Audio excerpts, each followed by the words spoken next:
Како пратеник во новата година ќе се залагам Куманово како локална самоуправа да добие добар дел од средствата кои што ќе бидат ставени на располагање на општините, рече Даниел Стојчевски гостувајќи неодамна во емисијата Став. Она што како пратеник се залагам,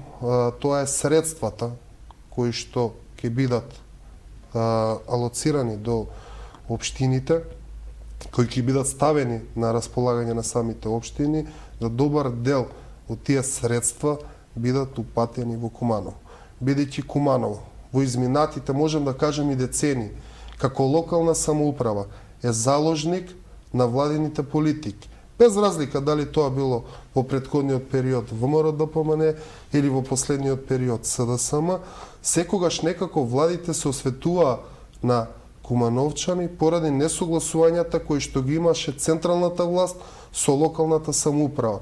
Може да видите дека во последната пола година за прв пат, тоа не е пример,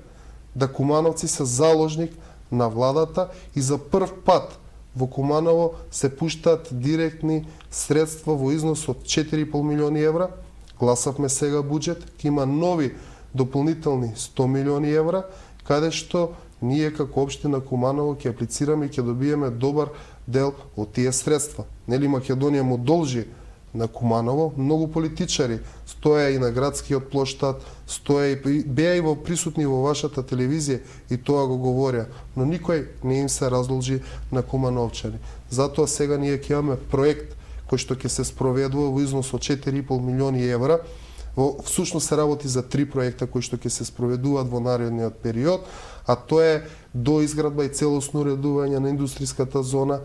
реализација на гасоводот кој што треба да биде спроведен во населба Вера Которка до индустријскиот објект, што ќе биде многу значаен за самите индустријски капацитети кои што се сконцентрирани во тој дел од градот, меѓутоа и можноста на самите граѓани кои што живеат во тој